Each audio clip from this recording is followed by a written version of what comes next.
The G7 countries are making a big step ahead in countering China, but they are still divided on certain issues. NTD's Juliet Song has the details. When some of the world's most powerful leaders came together to talk about China last Saturday, they first took a major precaution, cutting off the internet. That way, no one could tap what they had to say about China.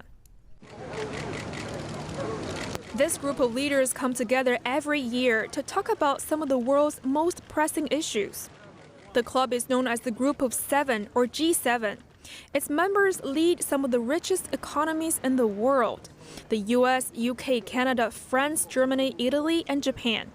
Altogether, they make up about half of the world's economy.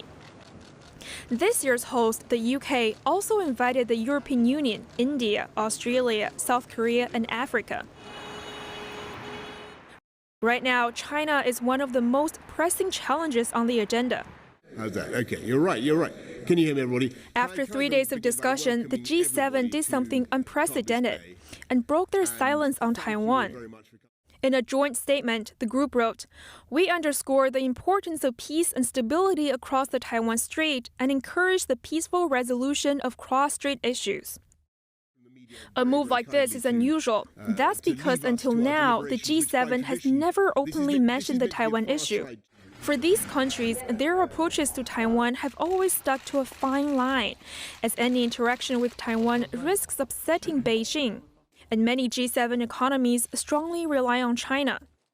Beijing claims Taiwan is part of mainland China and has been threatening to take control of it by force.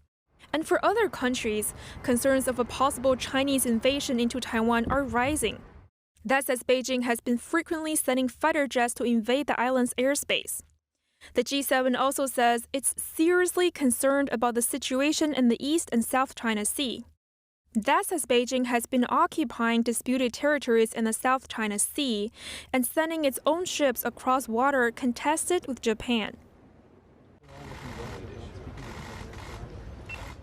Aside from the Taiwan issue, the G7 also called out Beijing for other issues.